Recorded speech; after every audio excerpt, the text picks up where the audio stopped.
What's up? How's it going, fight fans? Let's talk some boxing. Adrien Broner versus Mikey Garcia. So, this fight's got a particular interest to me because I'm one of the huge Adrien Broner fans from back in the day. He's actually one of the fighters that got me back into watching boxing and following it regularly because he's such an action fighter at the time. Dude was on fire. I think started paying attention to the guy right before his fight with Paulie Malignaggi. I actually heard about him through the Joe Rogan podcast when Dana White was on there originally. And I started watching his highlight reels. I was like, damn, this dude, he's like Mike Tyson and Floyd Mayweather mixed together. I mean, he was the shit back in the day. Since then, like many of you, I've watched the dude rise and fall. Started with that Maidana fight. Man, watching that live was insane. I couldn't believe what I was seeing. And I knew he was in trouble against Sean Porter. I've been watching Sean on spar at the Mayweather Club for a long time on YouTube, and I thought, man, he's gonna have a tough night against this guy. But I mean, everybody knows who follows boxing. Adrien Broner, he's just one of those guys, man.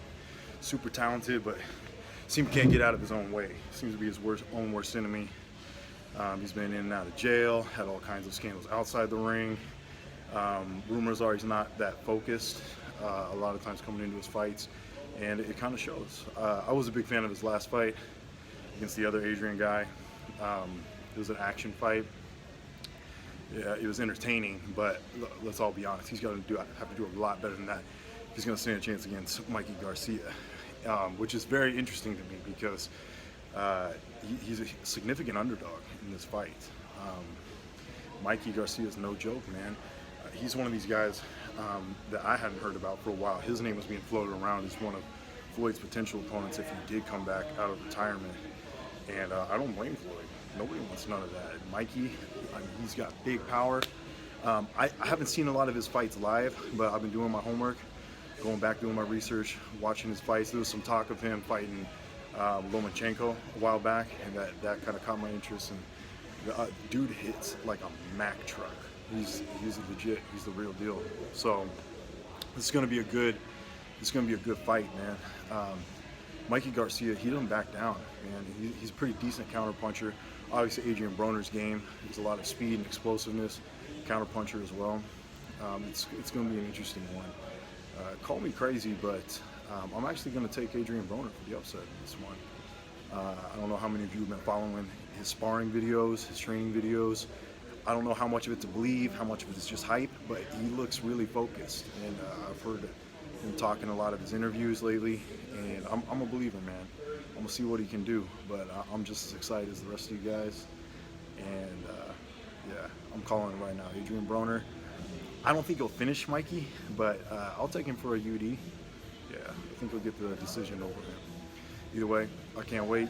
Give me your feedback. Let me know what you guys think, who you're going for, what you're excited about. I'll do another one of these for Canelo, Triple G, as it comes closer to fight time. And just briefly, I want to talk about Sergey Kovalev and Andre Ward.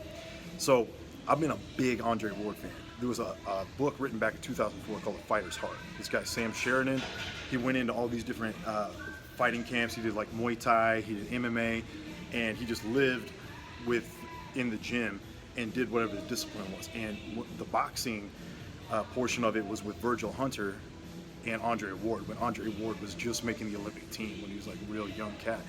And I've been following his career real closely ever since then. And it's incredible to see.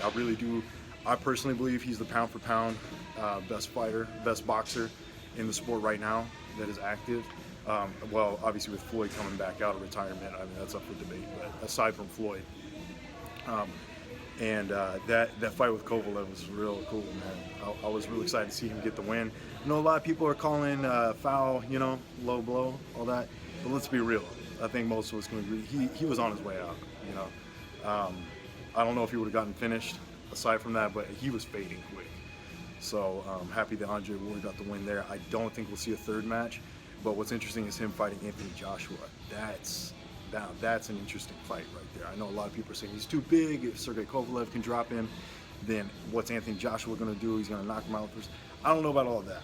All I know is, as technical as Andre Ward is, he's a once-in-a-lifetime type of fighter. Now, Anthony Joshua is a once-in-a-lifetime type of athlete. And he's definitely got holes in his game, Anthony Joshua. But to what extent does that matter? How much can he make up with strength, explosiveness, power? I'm excited to see that fight. It's an interesting matchup, and I'm all about the interesting matchups lately these days. So I don't know. We'll have to catch you, see what goes down. But until next time, keep it real, guys. Bye.